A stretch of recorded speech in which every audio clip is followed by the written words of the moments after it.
The leaks for chapter 351 are completely insane. In this video, we continue with Rin being absolutely furious at Ego, but then in the end, something pretty exciting seems to happen with him. But I know you guys don't like being spoiled, so you will have to wait to know more. However, trust me, the ending after that is just insane. But so as not to waste any time, let's get right into it. Alright, so the chapter starts off with us seeing two really dope characters that we haven't seen in a while. The text also says the U20 World Cup was heating up and the world's prodigies were already making their mark. Across the tournament, the second matches were concluding with brutal efficiency. The first one we see is the GOAT, Kaiser. Now, we don't just see him, but we also see that Germany won their match against Korea with a 4-1 score. Now, it doesn't say how many goals Kaiser scored. However, since he scored a hat trick in the latest match, I wouldn't be surprised if he scored the majority of those 4 goals. But just that overall is completely insane, and I'm dying for more Kaiser content as of late. The next special player we see is actually Bunny, who looks extremely cold. By the way, don't mind the text as it says that Say led the win, because I'm not sure who wrote that and what they are taking. But yeah, anyway, we see that it says that Spain won the match against Qatar with a 5-2 score. Once again, it doesn't say if Bunny scored any goals or not. However, I wouldn't be surprised if he also scored a ton of them. After that, we actually see yet another score from a game. This time, it is between Nigeria and England, where we see that England won against Nigeria with a 5-1 score, which is insane. However, at the same time, we should be happy that Onatsi finally got his goal at the very least. Anyway, this means that it's a bit tricky for Japan since France has now secured their win in this bracket, while England is currently in second place and Japan is in third place. What this means is that Japan obviously has to win against England in order to get out of the group stage and continue in the U20 World Cup. Anyway, after that, we head right back into the locker room, and here it's also heating up, since the shockwave of Ego's announcement was still paralyzing the team. Now, what was the announcement? Well, it was, of course, the fact that Rin was being removed from the starting lineup. Hearing that firstly made Rin freeze, but that's far from all. His eyes quickly widened, and his pupils shrank into pinpricks for pure and insane rage. After that, Rin finally speaks up as he sounds extremely confused, as he then asks Ego why he is being benched. But that's not all either, as Rin tells Ego that he isn't going to back down and that he won't bend his ego to be number 1. After that, it says that Yukimiya tried to step in to calm him down, but once again, that can't be true since Yukimiya isn't even in the panel. However, we do see Aiku, who tries to calm Rin down, but even then, it doesn't do much, as Ego's tone is firm and not moving. Ego then tells Rin that up until now, Blue Lock has revolved entirely around him and Isagi. Ego continues as he tells Rin straight up that it was built on the premise that the two of them would constantly evolve together, like 2 wheels on a single axle. But in the match against France, when Isagi stagnated and lost his options, Rin also stagnated. Because of that, Ego explains that his team cannot become new with him on the pitch right now, which is a crazy thing to hear.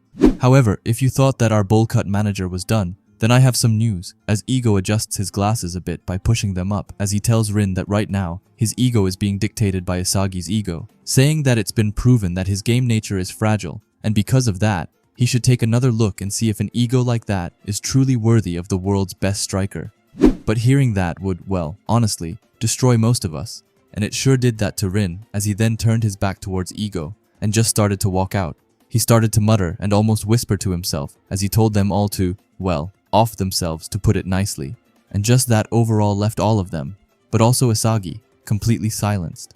But this strange atmosphere didn't stop just in the locker room and far from it, as it even followed into the training room. Because here we see Isagi just casually sitting on a yoga mat doing what you do on a yoga mat, which is, of course, stretching, but not long away from him was Rin, also just sitting there and, well, stretching. After some time, Isagi decides to break the somewhat awkward silence as he speaks up and says that he is frustrated to death. Isagi then coldly just starts to look over at Rin, as he then asks Rin if he isn't also frustrated. Being told all that by Ego as well must have left him pretty upset. Rin seems to just be annoyed that Isagi is even talking with him, as he is only looking at him with the corner of his eye. Anyway, he does in fact partake in the conversation, as he tells Isagi that he is just in a bad mood, telling Isagi not to talk to him and calling him an annoying piece of trash. And isn't that just the old and loving Rin that all of us enjoy? Isagi, however, isn't going to sit there and just take it, as he tells Rin that it's his line right there. He starts to lean forward towards Rin, as he then gets straight into the point. He tells Rin that in the match just now, he intended to evolve in his own way, But their biggest cause of defeat was that Rin didn't stick his tongue out. Which I mean, I know very well that sticking his tongue out is Rin's signature thing, but come on, that just sounds weird. Rin seems to know that there is some truth to that, as he is just staying silent, and isn't really ready to counter that. Because of that, Isagi has to continue and carry that conversation of there, as he starts to talk about his berserker state, and his true destructive flow. Isagi then gives us a yap party, which I'm not complaining by, but anyway, he says that it's true that he lost sight of his ego. Isagi then starts to pray with his hands, as he then takes a deep breath, and explains that he was shaken mentally. He couldn't readjust and drag them down. As a result, they covered for each other and ended up with a missed shot. Because of that, they then ultimately lost, saying that this result is exactly what they deserve. But from the moment Rin felt him on that last shot, they couldn't cause a chemical reaction, which to be honest, is pretty brutal for them. After that, it seems like Isagi has some sort of new determination in his eyes as they start to burn. He tells Rin that he didn't come here to talk about serious stuff, but instead, he explains to Rin that he came to find out more about the switch for his ego, as after all, finding it again might be the hint to getting stronger, which honestly is a really fair point. That seems to finally make Rin somewhat partake in the conversation, as he then turns and starts to look fully at Isagi, then begins to explain what he thought of next. He tells Rin that he organized what he noticed in that match using ego's theory. With that, Isagi was able to figure out that people have their own mental game nature. He thinks that there's such a thing as an ego trait.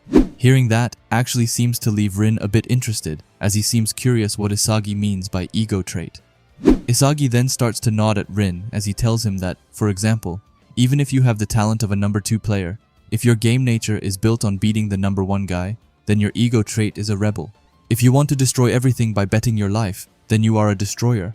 Isagi continues, as he says that Bachira wants to be a free monster, so he's an eccentric.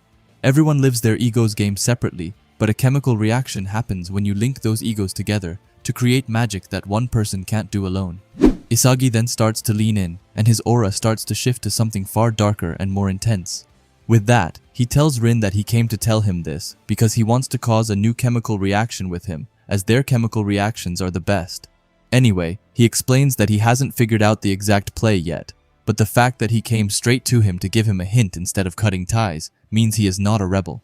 Because of that, he points to himself and says that he is a demon king, and he doesn't care if that sounds corny because it's so cold. Anyway, this makes Rin stare at him and just absorb what he has just heard. We then move to Isagi again, who says that, in short, for him to become the world's best striker, he absolutely needs his completely unhinged, crazy ego. Rin, however, just starts to ask Isagi if it's to devour him. On top of that, he isn't even a regular anymore, but even then, he says that he will definitely force his way into the game in the next match against England. I know that it said Isagi, but I mean, it just has to have been Rin who said it. Isagi then looks at him, and both of their auras start to go wild before Isagi tells Rin that he will save Blue Lock, and that line goes completely insane. Like, I just love this duo so much. After that, it seems like the next chapter will be called Trash Doll, which, I mean, sure, sounds interesting, and there is no break news, so I would assume that there is no break next week, which is just wonderful. Now I just want to clarify that most of the things in this text spoiler thing didn't make sense. For example, Rin didn't walk out, and it was instead ego. But I mean, I had nothing else to go off of, so I had no choice but to go for it. But with that, I just want to let you guys know that this is far from 100% certain, and most things and words are most likely off. But that's also extremely funny, as I can't wait to see what they actually said tomorrow. But yeah, I just wanted to tell you guys to take everything with a grain of salt. On top of that, it's like 6 in the morning for me, so I'm on no sleep. But with that out of the way, I just want to say that this chapter was completely amazing and it makes me so hyped. Firstly for the game against England, but more importantly for the official chapter, which drops tomorrow. I really liked this chapter, but please let me know what you thought about this chapter in the comments. Anyway, if you like Blue Lock and videos like this, then I would highly suggest you subscribe to this channel. And while you are at it, leave a comment and a like. Also, if you can, hype the video down below, as it helps out with the algorithm a ton. And if you are curious to see another video of mine, then please watch the video that will be popping up on the screen now. Anyway, thanks for watching, and have a great day. Bye.